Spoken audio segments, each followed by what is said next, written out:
Hey everybody, it's Fight Club Hubs, and with me is Nick, and we are now doing a post-show segment called GVN Live Plus, and we are going to be going in-depth into our thoughts and in containing lots of spoilers about Final Fantasy 15. The game has been out since November, and a ton of content has come out since then. Most of it post-game, some of it... monster truck now. A lot of like in-between chapter stuff, character-specific chapters and all that stuff, like all kinds of stuff, and they are finally going to get around to releasing the online multiplayer version of the game at some point. I think sometime this year, they said. I'm not so sure about that now because episode Ignis is supposed to come out in December now.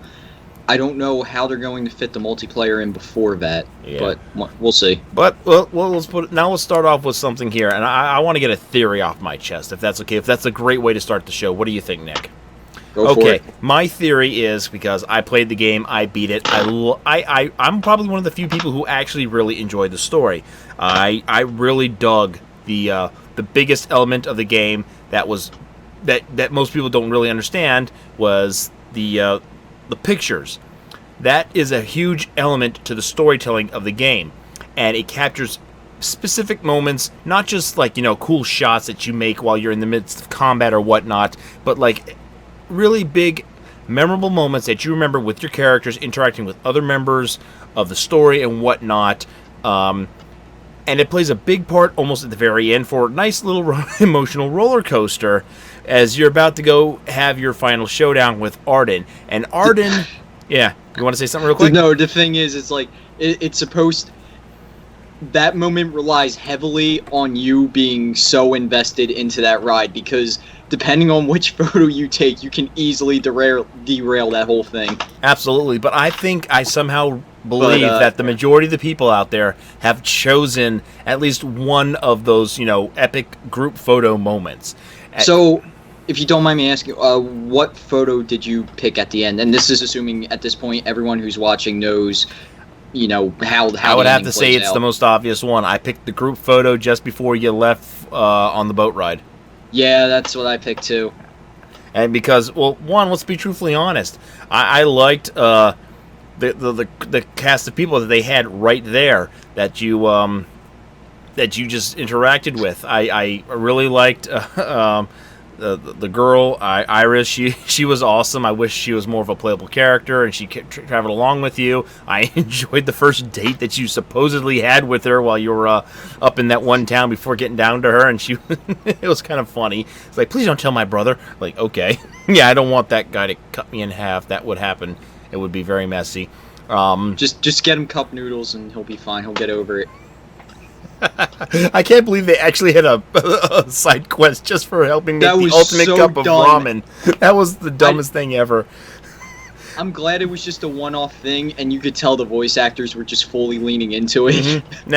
Now, going back to my theory, though, as one of the main elements, of course, is all the photos that you take throughout the game leading up to the final moment. And as we all know, in the final moments, and this is a very untraditional ending, the main hero of the story dies. Noctis sacrifices himself, and I want to say it was kind of an emotional ending, to be truthfully honest, just to see him sit down in the throne, and as the 12 knights go at him, stabbing him or slashing at him with their, mythical blades and whatnot, and his dad standing at his side, back turned, knowing that this was going to be the fate of his son, knowing that his son is suffering, and he couldn't bear to watch the path that he had set his son on, even though knowing his son fully accepted it.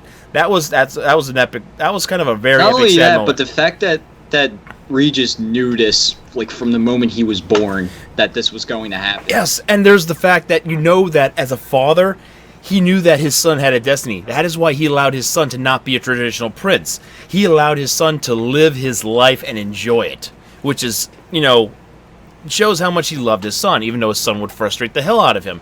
Letting, Ingus and all of them follow around, cleaning up his messes and crap like that. But now, leading on, he is now in the, the in-between realm of death and life or whatever, where he meets Arden in terms to finally finish him off, to keep him from resurrecting, because he is an immortal being who was cursed on this earth. And thus, in my opinion, after the climactic end of watching Arden die, his story ends. And that story is Arden's story. I think the whole plot really revolves around Arden. I believe because if you go around the world, you see what he is doing. He looks like he is manipulating things. He's friendly, he's charming. He is a bastard.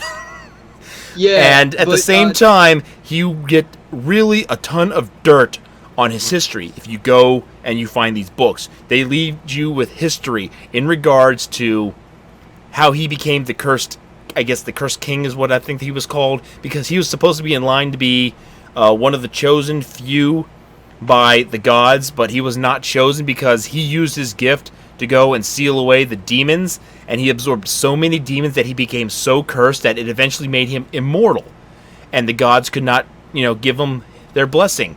And I guess this angered him, and he went away in sorrow or whatnot. So for thousands of years, who knows how long he was out in the wilderness, whatever, he is contemplating, just doing his thing or whatever. He eventually decides to come up with the idea that he wants to die. He is tired of living with a cursed life. So what does he do? He manages to get himself into a position of power, being the emperor's right-hand man, manipulating the empire into doing mass production of creating monsters that will darken the land, put it into an eternal night. He then goes to war with their adjacent with the adjacent kingdom, knowing full well about the prophecy of how the chosen are the only people who are able to kill him. He manages to manipulate this by putting the entire world into an everlasting, eternal night,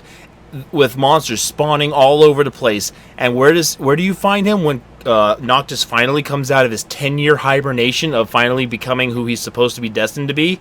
He is sitting on the throne waiting to die.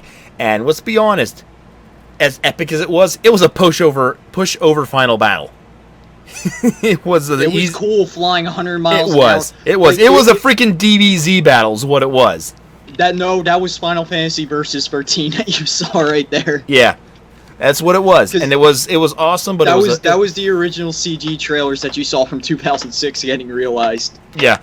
And that and the Leviathan battle. So what we have here is a man who went to the extreme just so he can finally get his wish of dying. And we've seen him actually, die when Shiva walks right past him and freezes him, and he's just like, "Oh, what a bother. I almost thought I tasted the sweet release of death, except I realized I'm immortal." And now, what are your thoughts on my whole theory? I mean, there's sound behind it. Like, I think it was right to focus on Noctis and his friends. Oh, absolutely. Yeah, it's... We were talking about this a bit in Monday night's episode itself. I'm not sure when this is going to get up to YouTube. Mm-hmm. But, yeah, Final Fantasy 15 is a mess. A glorious mess. It's a good mess. Yeah, it's the most enjoyable mess in the world since Hakuno no Ken. Yeah, but you were going over your whole theory about Arden, and I mean that is the story for the most part. It's just you didn't watch Kingsglaive, right? I have not, but I did manage to understand bits and pieces of what happened through the game, because I mean, even after the one update where they expand on some of the stuff, because they knew that there was a lot of people who didn't end up watching Kingsglaive, so they added more story elements, so you were able to follow the story easier. I mean, there are definitely things you don't still understand, like the majority of what happens in the first cutscene before the game officially starts, with that war breaking out and whatnot. But I mean, you do kind of get a sense of the majority of what Kingsglaive was about.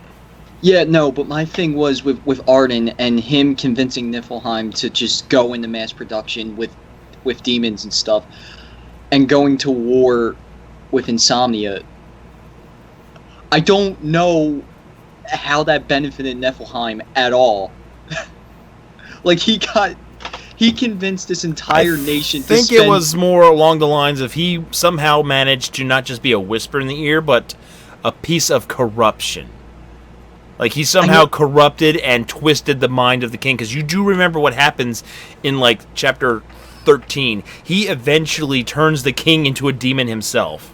I know, but for so long, like, this is a plan that's years in the making, and like, well, centuries in the making. But in regards to Nephilim, like that's years in the making. How do you convince this guy who's supposed to be leading them to spend trillions of dollars into something like what? Like, I never saw the benefit to him, to the king, and like to Nephilim itself. It was just like they're just spending. All I saw across Kingsglaive and 15 itself is they're just spending so much money on this war, and I don't know what they want. I'm not even sure if they know what they want.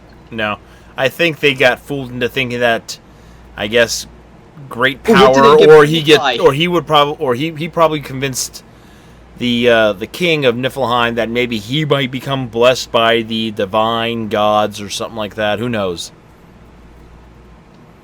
They just wasted a bunch of money. Yeah, I mean, I'm still trying to understand the concept behind why was Arden even hunting down the gods and trying to kill them. I mean, what benefit did he have from going after Titan? What benefit did he have of going after Leviathan? Oh man, that Titan fight I was stuck in for so long because I saw all the Niflheim soldiers coming in and trying to take him down, and it was like, no, don't take him down. You're like, I need him. No, I was taking down the soldiers to stop shooting at him because I'm like, there has to be another way out of this fight. I don't want to take him down.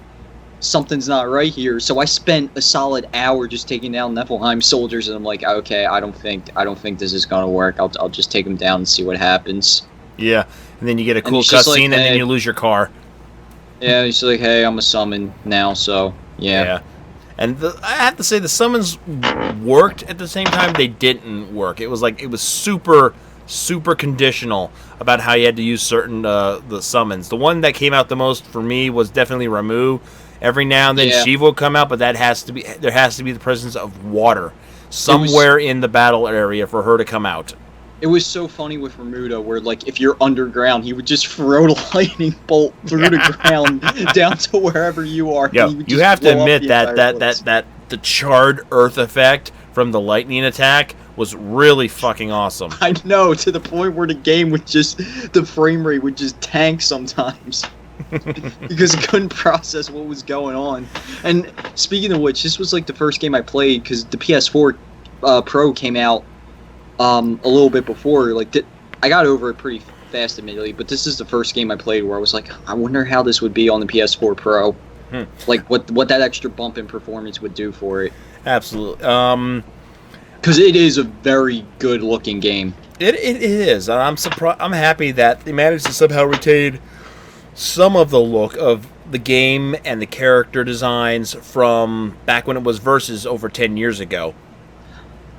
Yeah, I will say that, like, Noctis's personality doesn't really match the way he looks. No.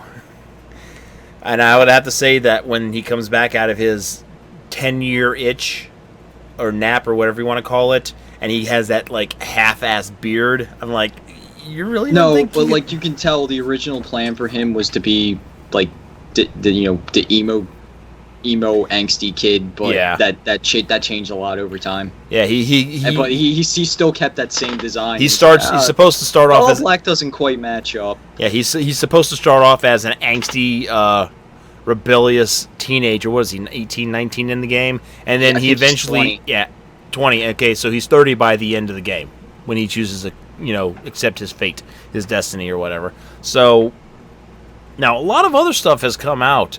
I mean, we got episodes based on each of the character. We have we're Prompto. We got tomorrow.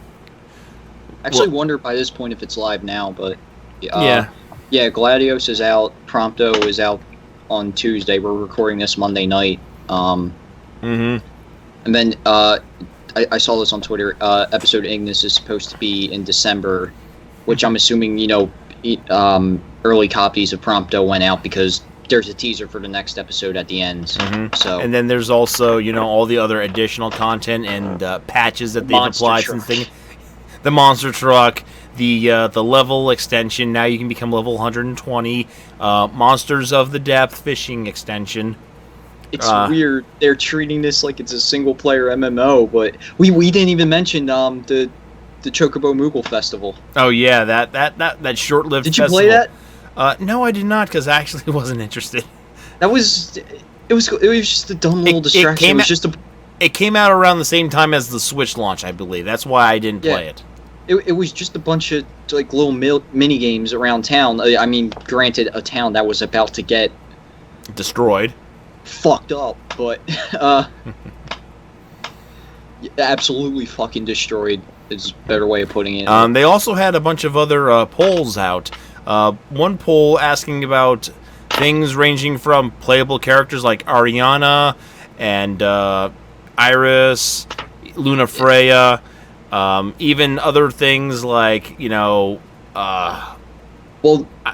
on. That's cool because I do want to know what Iris and what Cindy were doing during the 10 years Noctis was away, because Talcott tells you, but you never see Cindy after you never see Cindy or Iris after. I kind of was hoping that before you went off on your final mission, because Prompto had the hots for Cindy, I was thinking maybe we'll see like an emotional goodbye and they profess their love for each other, something corny like that. Oh, did you get that side quest too? Like when you go camping and it'll trigger side quests with each of the party members. Did you get the one for Prompto? Not yet. I do have the side quest though, where we go where I'm supposed to go fishing for the big fish with Gladio. That's the only one I have right now. That's the only one you got? Yeah, I haven't gotten any of the others yet. I'm waiting for them to pop up. By the way, did you beat the Adamantos? The giant turtle mountain. Yeah. Yeah, how long did it take you? Well, I don't... I still remember it to this day. I even saved a clip on my Xbox Live profile. You played it on Xbox? Yes. Interesting, because everyone I know played it on PS4. Well, I pre-ordered it, and I didn't have a PS4 at the time. Yeah, that's like one of those games where it came out on Xbox, but I haven't even seen a single person play it on Xbox. You're the first. You're the first. So I would say for me, it almost took me 3 hours.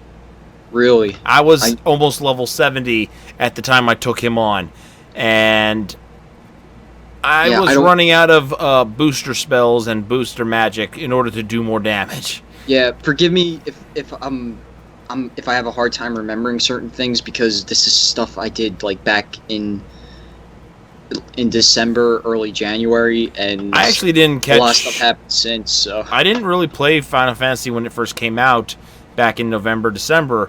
I didn't really pick it up hardcore until middle of January, and then I just went wild from there because I started loving it more. That was mainly because at the end of November and December, I was playing other stuff, and I was getting ready for the GVN Live Awards, and just enjoying my break from not having to do anything streaming related. Yeah, I played it at launch mainly because that 10-year wait was over, and I was really excited for that game the entire time. But man, this is a messy spoiler cast. But yeah, it is, because we're just bouncing all over the place. So let's try and bring it back, because we already talked about my theory and what your thoughts were about my theory. We just talked a little bit about the DLC content that they've been releasing. So how about we talk about some of the issues that we actually do have with the game? Like we keep saying, it is a beautiful mess. It is a great mess. So a mess that we enjoy. So obviously one of the biggest issues we have is, of course, the camera control with the game. That is probably going to be the biggest thing that bothers you throughout the entirety of the game. I would have to say the lock-on mechanic at times is incredibly faulty. I have had issues where I would lock onto a certain enemy, but then I would accidentally move on to another one that was nearby or not adjacent. It's like I would attack the wrong enemy or whatnot. Like I also mentioned that I had most of it really boiled down to the combat, because the combat was fun, but the combat was cumbersome at the same time. Like I said, camera, targeting, the conditions for which there was the summons. Go ahead. Yeah, from my experience, the combat was fine as long as you were in open space and the enemies were on the ground. if the enemies were in the air, that started to get to be a bit of a problem. Just locking onto them, because they are constantly moving above you in all sorts of different directions, and if you warp to them, it would take you... There was no way of telling where you would end up, because it was always locked onto them the whole way through, and if they moved and you didn't catch it, you would go up. You wouldn't be able to tell which way the camera was going to face when you went up, and you would just have to spend that extra couple seconds to figure out where you were, and you'd end up just falling to the ground instead of chaining everything together. I also found, because there was this one dungeon I ran into, I forget where it was. I'm going to try and describe it. Maybe that'll clue you in. But you get to the bottom floor of this dungeon, and then there are four pillars that you have to walk up to. You go to the first one, it takes you down. You fight this room full of monsters, go back up, you go to the second one, takes you back down to that same room. There's more monsters, and they're stronger now. You clear them, go back up, you go to the third one, takes you back down to that same room. Fight even more monsters that are stronger, they take you back up, go to the fourth one, and then it takes you down to the actual boss of that dungeon. I hated that part, not only because it was long, but because it kept bringing you to this cramped room where you would quickly get stuck in the corner. There was nowhere for you to go. And that's when I found out that the combat doesn't really work too well when you're in a hallway or you're in a really small room. And the enemies seem to have, like, always an area of attack type of feature to their attacks. But I found out the combat is reliant on you having space to move. If you're backed into a corner, you're in trouble because you're going to get stuck. You either have to warp out and try and get away and reset everything, or hope you trigger a summon to get you out of it. Another issue I would have to add to the combat, I mean, outside of the area of not being able to move, was the lack of true personality in Noctis and the teammates. I mean, it's cool that every teammate has their personality and weapon of choice, and a secondary weapon of choice, like Gladio's ability to use huge swords and even a shield. Prompto's ability to use a gun, and tools that we haven't seen since Final Fantasy VI, with Edward's, like the crossbow and the bio blaster and stuff like that. But the fact that all these weapons can literally be used by Noctis at any point in time. You can use them and equip them to the quick slots and whatnot, but it just, it doesn't really give you much of a personality. Some of the weapons were way more cumbersome. Some of the weapons were way more interesting. Now, when you get on later in the game to get the legendary weapons, which, by the way, are a pain in the ass, I want to slap the person in the face that made fucking Yoda-like tonberries that I had to fight. You can go to hell. But when it's like you make some of the best weapons in the game, and it's that where you come down to who do I want to equip this to? Do I want to give this to Noctis? Do I want to give this to these guys? And you're just like, it's like can't really, you know what I mean? And this is like, when we were talking to Keith a bit about this before we started recording, he said this isn't really like a Final Fantasy game in the way I would think about it. And that's true, because you think about the party, you don't have a paladin or a monk or a mage. There's none of that there. You do have other party members outside the core four, but they drop in and out, and that's very few and far between. Like, RNA will jump in, and then she'll leave just as soon as she gets there, and Iris is a party member for, 1 or 2 missions. Yep, and or as long until you get to the end of this is probably chapter. The most dramatically different structure for a Final Fantasy game. Because healing and magic, that's all reliant on you as Noctis. The party, Ignis, Prompto, and Gladio, they can heal you if you get knocked down, but that relies on them being able to get to you. So it's probably a decision because the combat system is more action-oriented than turn-based, but interesting thing to note. Now, I think they said they're going to continue supporting a Final Fantasy 15 for quite a bit. I'm assuming that means for at least another year, maybe sometime next year they'll probably cut off from Final Fantasy 15. What would you like to see them add besides, background character like chapters and stuff, like what would you like to see them add? So, like, outside of story stuff, basically. Pretty much. Or maybe you want to see a storyline. Like, for me, I would love to see a chapter dedicated to you playing as Ariana and why she came to the decision to finally leave the Empire and go solo as a mercenary with Biggs and Wedge. Because she's a mercenary?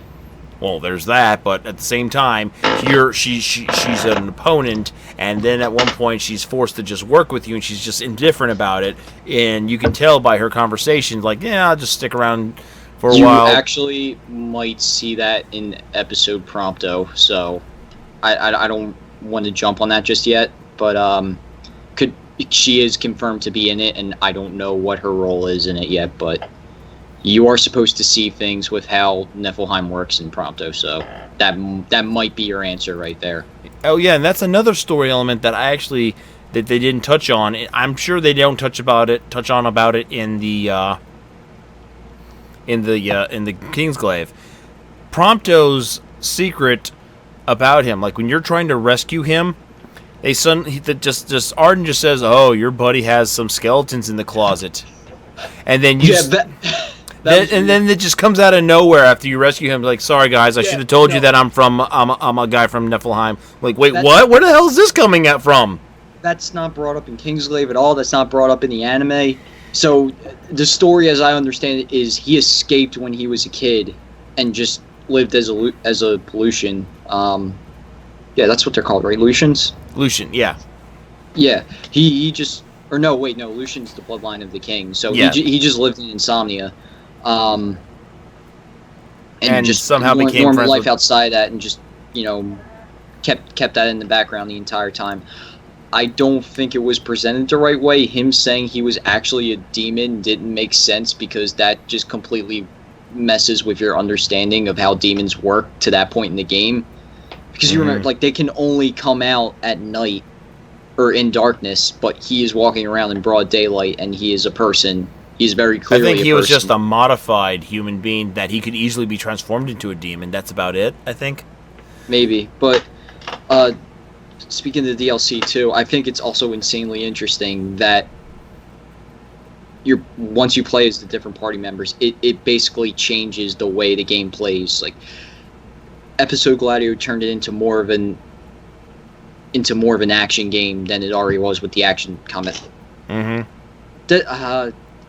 It was mostly heavy attacks, and it isn't as fluid, but it kind of reminded me of Devil May Cry for some reason. That's definitely not the right way of putting it, and I'm sure there's a better example. But then here's Prompto's episode coming out tomorrow, and that's basically going to be a third-person shooter. And I just think that's great.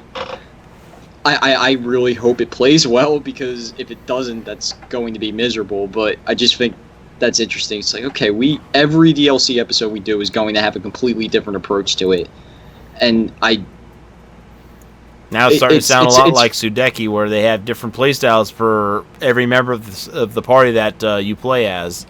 You have a guy who can play in a first-person shooter perspective, a person who plays in a third-person action perspective, another person who just runs around casting magic. It's just funny to see, like, how far they can push that engine in terms of flexibility. Like, I'm at this point, I'm kind of half expecting this episode to be like a football game or something. I definitely know that's not going to be it, but it was just like, oh, Chocobo Soccer. Ignis's episode is actually a kart racer with the Leviathan. You see the giant ass thing just flying with its flippers, with its arms around the wheel. All right, let's do this.